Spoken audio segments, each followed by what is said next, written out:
Hello, everyone, and welcome back to Origins by the Esports Awards, where we interview some of your favorite content creators in both gaming and esports. I'm Morgan Tremaine, one of the producers of the Esports Awards, and joined today, I am by the beautiful Herculyse. Hello, Hi. how you doing? I'm good. I'm nervous. I thought I was interviewing someone, and then they were like, "Oh, you're gonna get to talk about your story." And I was like, "Ooh, I love a good yap session." It's much easier to just talk about yourself. Oh yeah, Definitely. for sure. Yeah. Well, I guess on that note, what was your first gaming memory, and how did that lead you from there to Rocket League? The funny thing is, the first game I was ever like truly disgustingly addicted to was Mario Super Strikers. So the fact that it was a soccer game that wasn't really a soccer game and then led me into Rocket League, I'm like, oh, that was a little red string theory for That's a good all thread, of us, yeah. right? But yeah, that was the first one I was ever addicted to. I used to destroy my little sister in it all the time, and then my dad felt bad for her, so he would start playing me. And I was just climbing the ranks in my house against everyone, and then I didn't know like PC gaming or anything like that was a thing. Like my parents were both like retro console gamers, so that was like all we had. And so I didn't even know that world existed until like my senior year of high school. So my whole life, I just was very, very into like anything Mario, anything where I could like speed run. I would speed run specifically like any of the Mario Super Worlds, Super Striker. I would try and beat anybody in. And then I was really addicted to the Aladdin and Jasmine game. And Those brutal ones? yes, and like speed run them. So I don't know, that was like my first taste into that world. And then my senior year, my friends, well, like I grew up in middle school with like my friends talking to me about like Halo and stuff, but I didn't really have an interest. I just would listen to it. I was kind of the same way with Halo. It was my generation, but it just didn't click with me. I would just watch It my was friends like you were play either really into it and you were the guy that was like rolling up to every Halloween in the Master Chief outfits, or you were just like, all right, my friend is the guy that rolls up in the Master Chief. There was a certain fit. genre of guy in the early 2000s. It was just like that, yeah. But yeah, I mean, that was pretty much it. And then everything, I mean, I tell everybody all the time, my entire journey is one big invisible string theory to getting to where I am right now. Well, what was your first big break in it? What took you from what I'm seeing now as a very competitive nature to getting into actual competitive esports? Ooh, honestly, it's gonna sound like it has nothing to do with it, but the big break was COVID. I had spent at that point, like the year before, watching RLCS, and just I tell everybody, like, I enjoyed watching RLCS the way your dad loves watching the NFL. Like that was my every weekend, like I'm there ready to go, like turn on Twitch. And when COVID hit, I didn't have anything to do because I had never had a PC before. And at that point, I just had my little Xbox, and I would play it on my Xbox offline, not with people. But when COVID hit, I was trapped in a one-bedroom apartment with another person, and they had the only computer, and I was super bored, like out of my mind bored. I got trapped in Europe with an expired passport, and I just was hiding, and it was like a whole thing. And so to pass the time, I was making Rocket League videos about like our insider jokes. And at the time, everybody was on YouTube. Nobody was on TikTok yet. So it didn't matter how lame or bad the video was, I went viral. Because I was the only person on the app. And I was very quickly finding out that I was the first Rocket League TikToker ever that was making skits that had nothing to do with like clips. And so I was like making a name for myself, and then I had to like Google and like make up a name for myself and like take it everywhere as quick as I could. But that whole era of like COVID TikTok, like that changed everything. That changed it for a lot of people too. I feel like there were the people that did like sourdough and things like that, and then a lot of people just went online, and I think like they spent, especially like the number of Twitch partners exploded over COVID. There's like all of a sudden this new crop of Twitch streamers, and I think it really changed how social media is, but then how content creation is and how video games are too, and all that esports around content. What made you want to make like skits in particular about Rocket League? What was the inspiration there? Well, at the time, like I was in my freshman year of college and I was studying theater at the Vienna Theater Arts Academy. Theater explains a lot. Keep going. Yeah, that lore drop kind of explains everything about me. But yeah, I was a big theater kid, and again, I just was bored, and like it was more like I would see like viral videos come on my For You page about like normal things, like just random things. And then I'd be like, oh my gosh, that'd be so funny if I made like a Rocket League version. And like, I kid you not, I did not make these videos for other people. I was sitting at my phone laughing at myself for like a cool 20 minutes before I would post a video. You gotta be your own fan. Oh, 100%. And I truly believe that's why the content did well, because I would sit there and laugh at it for forever until I posted it. So then like there was like the other weird people that thought it was really funny, and it just like found its niche. Well, that's great. So with Rocket League especially, like I feel like there's a lot of esports that do well content-wise, that do well as far as like, you know, like crazy clips and things like that. But with Rocket League, I feel like there's a lot more humor involved in it in general. Do you feel like that's a part of it? There's definitely like a world to it, and it's the way that people can actually tell if you love the game or not. I think if you can joke about it, or you know the jokes and the lore, right?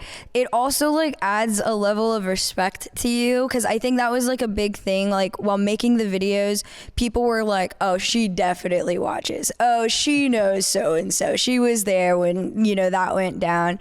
And it's like, again, it is the most tight knit niche thing I've ever seen, because like usually, I mean, like people talk about it all the time, it's like if you play like one FPS game, you're usually also in the sphere of the others, so like everybody kind of knows each other from everything. But like Rocket League doesn't have that, so it's either like you're in it or you're not in it. Yeah, it's really in a class of its own. Like it's not like you're a sports game fan and therefore you're in Rocket League. It's not like you're a driving game fan and therefore you're into Rocket League. Yeah, it's like you got to just be a fan of that thing. Yep. Yeah, you definitely, you either love it or hate it kind of vibe. So I have a question as someone who's deeply into Rocket League. I have a theory about why in my opinion, it's the greatest esport. Okay. I want to see if you agree. Ooh. I think it is the greatest esports from a spectator perspective because there's a ball.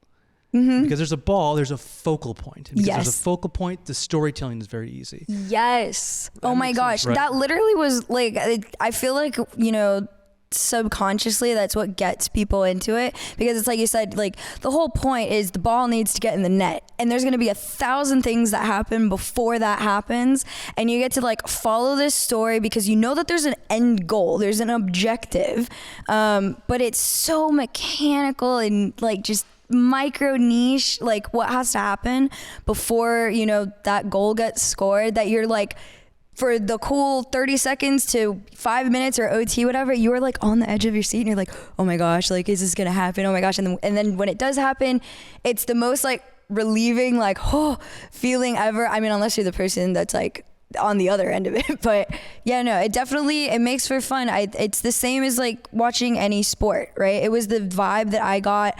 I loved watching basketball, same concept. I liked football, same concept. So it's like that. It's like, it's a very easy sport to follow along, even if you don't know like the technicals about it. It's one of those rare esports that like anybody can follow. And especially when you see someone who's extremely good at it, because it could just be cars and soccer balls, but it's not. It's one of those things like I play it and it looks very normal. And then you see a pro play it, like a really high level player, and they're doing things that I didn't even know was possible in that game. It's incredible to watch. I dare say beautiful. It's like when you see speedrunners, it's like, I didn't know you could do that. That looks illegal. Yes. Oh my gosh. And like, honestly, beautiful is like the word I use to describe it all the time on stream. I am in like these two niche like sub communities in Rocket League. I love freestyling and ones. And it is because that is where you get to literally watch the best of the best mechanical players like come up. It's almost like watching somebody like come up with a dance. And you get to watch them do it. And then when they hit it perfectly, you're like, this really is the most beautiful thing I've ever witnessed. And I feel like you don't get that in a lot of other games. So like when you come to like appreciate little things like that, like you said, it's, I don't know, just the game is something special. Yeah, there's some stars have to align moments. Yeah, kind of thing. And trick shots. The fact that there is like there was really like mom get the camera moments makes it such a good spectator esport. Now, with your TikTok background, getting into Rocket League kind of content creation that way, why go into commentary versus any other side of content creation for this? Yeah, so like that whole thing, I mean, it came to a surprise to me as well. I, of course, when I was in my prime on TikTok, I was waitressing and in college and also dancing. And because of COVID, all of that came to a halt. And so this was just something that was supposed to be on the side. So when COVID let up, it was like a year and a half past. I had announced that I wanted to retire. Like, this was not something I was seeking out. I told everybody from the beginning, the intention was not to like become famous. I wasn't going out of my way to, you know, become a name or anything like that. This was just to pass the time. And I also, you know, had this insane mental battle where I was not processing, you know, hate was not like a real thing. Like, I was taking everything very personally. So I wanted out. I didn't want to deal with it anymore. So what happened was I announced that I wanted to retire, and I was very happy with my decision at that point. I just wanted to go back to school and be left alone, and just enjoy Rocket League as a fan.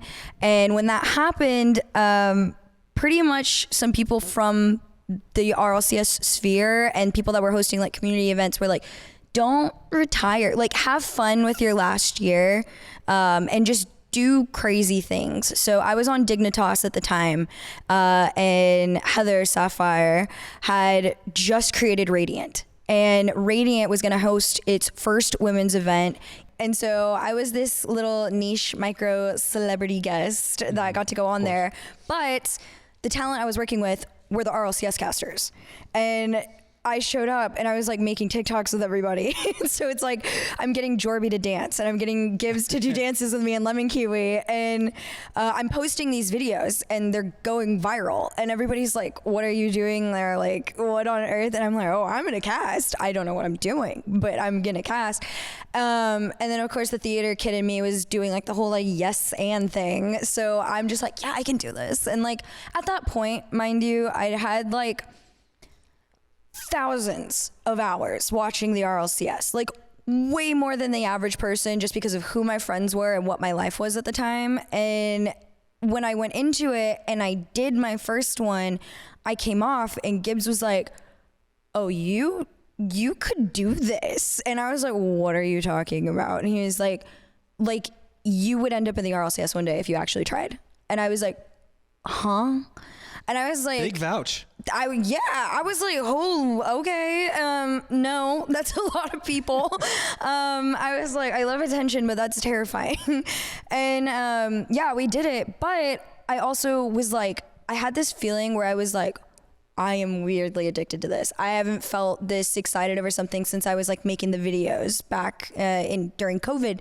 And so I came off of it, and it was one of those moments where you're like, I've had this crazy idea since lunch, so I'm gonna post about it and we're gonna see what happens. And I literally like went to the airport and posted, and I was like, okay, I don't want to be a streamer anymore. I'm sure I could find the tweet too, but I literally was like, I don't want to be a streamer anymore. I'm going to give myself 1 year to make RLCS. And if I don't make it, I'm just going to disappear off the internet. And everybody was like, you know that you have to have like 5 years experience before you can like just enter the pro league. Like you're trying to do this in a year. God, you're such a theater kid. And I was like, no, I literally could do it. I swear. And because I tweeted it out, because my TikTok was what my TikTok was, the internet freaked out, and I had just done the Radiant event. So at the time, we'd had these two very powerful women in Rocket League and Psionics, Chloe and JJ, and they got wind of my tweet, and they were like, all right, well, what are you interested in? And I was like, I will not be an interviewer. I will be a professional caster. You guys are not boxing me into anything. Do not bring me in unless it is to cast. And they were like, oh, well, we were going to offer you an interviewing role, but if you want to wait, that's cool. Yeah, you called it. And so I was like, I'm sorry, like respectfully, I don't want that to happen to me. And they were like, no, that is totally okay. And like, we didn't talk for a while. And then there was like this like makeshift women's league that existed called WCBC, and they invited me on, and they were like, well, if you actually want to grind it and cast a little bit, why don't you come out here? I think this is a good place for you to start and see what happens. And Lemon Kiwi was on it, and so I joined, and like I'm asking Jen and everyone, and I'm like, hey, can y'all give me basics and tips? Like I actually want to learn. Everybody was like, oh my god, you're such a hybrid, and I was like, I don't know what a hybrid is. I just literally can't distinguish play-by-play and color. Like I'm just talking. Thank you. Yes, but like, thank y'all so much. I am a hybrid. And we were doing it, and then like very quickly they're like, do you want to do a semifinal? Sure. Do you want to do a final? I was like, I don't know what that means, but sure. And like, I'm going really fast, and the players, they're like, oh my god, like you are so like refreshing. And I'm like, thanks. And the one compliment I kept getting, like to this day, is, you sound like they took a fan out of the crowd and gave them a mic and just let them start talking. It's like, it's funny to, and I'm like, you say funny that. Story, guys. I am.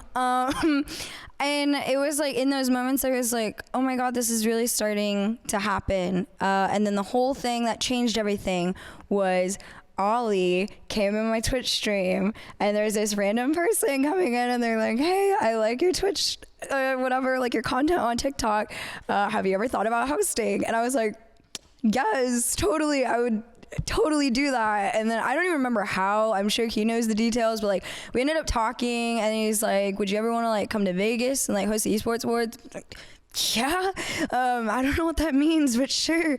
And I got taken out there, and then it was like, mind you, I knew nothing. At this point, I was in a bubble for Rocket League only, and I pull up, and like Shocks is on my team, and Sydney Goodman, and I had no idea who these people are. So I'm talking to them like probably the most humbling moment of their lives. I'm sitting there, I'm like, I got no idea who you are, I'm just talking to you. And there was this little moment that like I felt kind of changed everything. Shocks was talking to the makeup artist in German, and I had spent 5 years living in Austria at this point, speaking German. So I started talking to her in German, and she's like, huh? And I was like, oh yeah, whatever, we're like talking. And then again, I was like, I have no idea who you are, what you do. We could be on the same level. You could be God for all I know, which later I found out she kind of is. So, but once I started learning about stuff outside of it, especially her, I was like, whoa, like I see what you're doing in League. I've been watching Rocket League for 5 years at this point. We don't have any women. And I was like, oh my God, I know this is gonna sound crazy to everybody, but like, what if I like did that for us? Like, we're missing it. And I was talking to myself about it, like thinking it over a lot, because I was in like that 1 year challenge thing. And that was when I reached out to Rocket League, and I was like, yo, is there anything I can do to like actually make RLCS? And they were like, well, let's put you on Collegiate Rocket League and see what happens for a half a split and see if you can do it. Why not? And I was like, okay. I did a half a split, and in a half a split, I got moved up to the mainstream. And I was like, oh, okay, this is kind of going down. And the mainstream is where you cast with the RLCS talent. And mind you, these were like all my friends at this point. And I was like, for the love of God, guys, please treat me like I am somebody that is trying to do this job, and don't treat me like a friend. Like, I'm so scared right now. Like, be harsh with me. Like, I want this so bad. And so they did. They were like really hardcore with me, and I loved it, and I thrived in it. And then after that second split, they were like, do you want to come to the World Championship for CRL? And I was like, sure. And we got there, and like, when I tell you I knew nothing, and I was like faking it, I didn't even know how to put the headset on right. Like, I didn't know what the right way was, or like how to push buttons or anything like that. But that whole collegiate thing, where it was like the Radiant into collegiate, was the whole internet realizing, oh my God, we might actually have our first like homegrown girl that like goes from crowd to desk. Your like tenacity is kind of wild. It's like I would want to say it's like you fell upstairs, but it was like, it's more like you're like, be so good that they can't ignore you. Mm-hmm. And it really was that. Oh, thanks. It is like weird. I tell people all the time because they're always just like, how did you end up in casting? I'm like, I swear on my life, this is like one big happy accident that like I'm discovering things, but also like, I don't know. It's like when somebody finds out they're just like how players just like find out they're really good at something. We don't know why pro players are just better than everyone else. Everybody could put in 10,000 hours to a game, but not everybody's going to be great. Right. And like, it was that same feeling of just like, all right, I think I found where I'm supposed to be and like what I'm supposed to be doing. And as scary as it is time to quit my waitressing job and just like full send. Well, congratulations on the career and making that work out. That was great. Make TikToks, everybody. Yeah. It's a career path. Commentating is a career path. It's great. So you talked a little bit about women in esports and the representation there. How important is it for you to see other women in esports, to see that kind of representation there on the desk? Oh my God, it's everything. I like I said, I was a fan first in Rocket League. I had spent literally 6 years and had only seen one woman at that point. And it was not, I'll throw my hands up and admit, it wasn't even something that bothered me until I started watching Valorant. And I realized like, wait, Riot has women on all the time. And then I started looking at League and I'm like, oh my gosh, like there's girls everywhere. And they're not just interviewers, they're analysts, they're hosts, they're casters. And I'm seeing it in, you know, Apex and all this other stuff. And I'm like, I started looking at our game and I was like, yo, how come none of us have made it? There's surely got to be like somebody trying. Like, what's going on? Like, why is this door closed? Like, why does this not happen?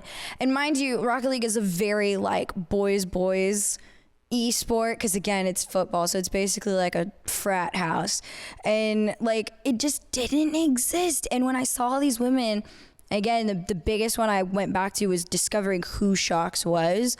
I was like, oh my God, imagine getting to do what she does, but for other girls in our esport. I don't know why. I just had this like weird, like, I want to do that for us kind of moment. And I was like, obviously that's insane, because like I didn't even know how to cast at that point or do anything. But I was like, it needs to exist. And I felt like this weird sense of pride about it. And I really wanted it to happen. And then when I joined the women's league, they were like, we haven't really had a girl that we're all kind of like rallying behind yet. So they were like rallying behind me. And I was like, okay, well now I'm doing this for us. And like, this is definitely bigger than me. And then when Ford reached out in 2022 and I did the Ford freestyle event, I was initially brought on to kind of be a joke. The joke was like, you know, she doesn't know anything and blah, blah, blah. And then like I went out of my way to learn about freestyling and I showed up knowing more than everybody else around me. When that happened, that was the first time players wanted a woman to be there. And when I didn't get taken to Worlds, there was this huge advocacy for them to take off the person they were going to replace me with and send me to Worlds. Oh, that's so cool. And so when I went to Worlds in 2022, it was this huge surprise to everybody. The game even surprised me. Psyonix knew that I was going. I showed up. They were like, Herc, we need you backstage. We have a surprise for you. And then like literally the production crew came out and they were like, you need to go dress shopping. We're going to take you on tomorrow. You're going to do it. And I literally started crying. Me and my friends were screaming our heads off. And I literally remember being like, there's no way that like the players were sending in enough messages and like the casters wanted me too. And so like fast forward to the next day and I watch this vlog back all the time. I gave this girl like $50 to follow me around with my camera and just film everything. I went on the desk, literally 30 minutes. That's all I had was 30 minutes to do what I did. And it's little me on the desk in Dickey's Arena, and there's like thousands of people around us. And they played a video of an ad that I had done for Ford on the Jumbotron. So I'm sitting there and I'm like, oh my God, like that's me. And then I get to turn around and start talking. I do the thing. I came off, and the moment I fully was like, well, I'll explain after, but I came off. And this girl came up to me and she had an accent and I was like, okay, you're clearly not from here because we're in Texas. And she was like crying. And I was like, oh my God, are you okay? And she's like, I've been watching Rocket League for like 7 years. I've never seen a girl. When are you going back? And I was like, oh my God, that was it. Like, that's all I had was the 30 minutes. And she was like, I have never been so excited to see a girl love Rocket League as much as I do up there and get to talk to all of them. And then another girl came up, and before I knew it, I was surrounded by like 15 girls, and we're like all crying and screaming, and we're like, they're all saying the same thing, like, when are you going back? When are you going back? And I was just like, I literally remember being like, I promise one day I will end up back there, but I'll cast. I'm not just going for a little segment. And that girl, I had her in the back of my mind throughout the entire journey. And then a year later, when I ended up on RLCS, I had my debut LAN. Oh shoot, where even was this? We went all over. This, I think, somebody can edit it in. It's so long. There's been so many now. But my debut LAN, I got taken to on accident. And I think this was London. And I go and I'm come out of the crowd. I had done the first cast ever, as the first woman to cast a LAN crowd match in history. They like threw me in. I had 3 hours of experience at this point, by the way. Wow. And I came off and the girl was there. And she just ran into my arms and hugged me. And she was like, I don't know if you remember me. And I was like, I've been thinking about you for a year and I don't even know what your name is. But like, you are the reason I was so determined to do this. And so we reconnected and we had our little moment, and all the other girls found me, and the little girls too, like all the little Rocket League girls. We all had our little moment. And I don't know, ever since those 2 interactions, I have just been like, whoever wants to cast. I don't care if you're a content creator. I don't care if you've been doing it for 10 years. I just kicked that door open for us, and whoever wants to come in behind me, you can pass me for all I care. But let's go. Like, everybody start running. Like, let's go in. And so, yeah, no, long story, a lot of yapping, but like, that's it. That's the whole thing. Visibility matters. It really does. 100%. And it's like we would never know that story of that girl's story if it wasn't for you being there in the first place. Mm-hmm. There's always these gaps that exist, and you have to make the space for these stories to be told. And so I really just thank you for being so tenacious and getting yourself in there and doing this for people. Thank you. I honestly, I've told everybody, this is the first time in my life I've ever loved something more than ballet, which I spent the first 22 years of my life training to be a ballerina.